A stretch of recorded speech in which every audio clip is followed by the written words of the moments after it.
So అలాంటి cinema ఇప్పుడు జనాల వరకు తీసుకెళ్ళాలంటే ఏం చేయాలి నేను? నాకేం అర్థమైతలేదు.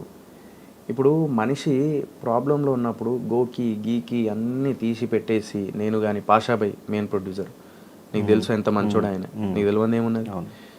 అట్లాంటి సింపుల్ పర్సన్. ఆయన కూడా అక్కడ ఇక్కడ అప్పు సొప్పు చేసేసి డబ్బులు తీసుకొచ్చి పెట్టి ఈరోజు సినిమా బయటికి వచ్చిన తర్వాత మాకు మెయిన్ ప్రాబ్లం ఏమవుతుందంటే మాలాంటి సినిమాలకి పబ్లిసిటీ పైసలు లేనప్పుడు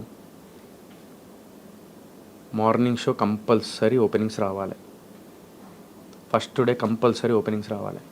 ఇప్పుడు నువ్వు ఇందాక అన్నావు మంచి టాక్ వస్తే అందరు చూస్తారు అని.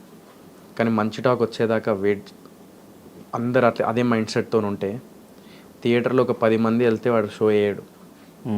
షో వేయరు. థియేటర్లో 15 మంది వెళ్తే షో వేయరు. థియేటర్లో కనీసం 25 మంది వెళ్తే వాడు షో వేస్తారు. వాళ్ళు 25 మంది నాకు కనీసం ఒక ఏరియా నుంచి 25 మంది ఇవ్వకపోతే నా పరిస్థితి ఏంది అని చెప్పేసి ఆలోచించి నా సినిమా చూడండి ఫస్ట్ మార్నింగ్ షో మీరు చూడండి, మీకు నచ్చితే 10 మందికి చెప్పురు అని చెప్పేసి నేను అడగడం జరిగింది. అందుకే అడుక్కున్నా నేను అంతే. కానీ దాని కింద నెగిటివ్గా ఇష్టమైనట్టు కమెంట్లు అవి ఇవి చేస్తుంటే నిజంగా నాకు చాలా బాధ. నా అజయ్ మైసూర్ అని నా ఫ్రెండ్ ఉంటాడు ఆస్ట్రేలియాలో, ఆయన ఇండియా వచ్చిండే. ఆయన అంటాడు సోహెల్ నాకే బాధ అనిపించింది, కింద అన్ని కమెంట్లు వస్తున్నాయి నెగిటివ్గా, ఎందుకు చేస్తున్నారు అసలు నాకు ఏం అర్థమైతే లేదు నీ మీద అది ఇది అని అన్నాడు. నాకు తెలియదన్న, నేను ఎవరిని మోసం చేయలే, ఎవరిని ఏం చేయలే. నేను ఇప్పటికీ లైక్ ఎవరికి ఏదున్నా కూడా నీకు తెలియదు ఏమున్నది చేస్తూ వెళ్తూ ఉంటా ఏదో ఉన్న దాంట్లో. సో ఇలాంటి టైంలో ఎందుకు నన్ను ఇంతలా ఇది చేస్తున్నారని అది కూడా బాధపడుతూ ఉంటా లోపల. కానీ ఆ బాధపడినప్పుడే నేను లైవ్కి వెళ్తా, ఇన్స్టా లైవ్, లైక్ అందరితో షేర్ చేసుకుంటా.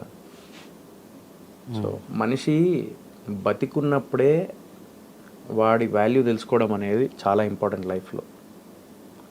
ఆ బతికున్నప్పుడు వాడి సమస్యలు వాడు స్టేజ్ మీద ఎవరు చెప్పుకోరు. ఏ హీరో నీకు అరే ఏమనుకుంటున్నా ఇజ్జత్ పోతుందేమో, I should show that attitude, కొంచెం ఇట్లుండాలి అని. నాకు ఉదయ్ కిరణ్ అట్లా లేను నేను.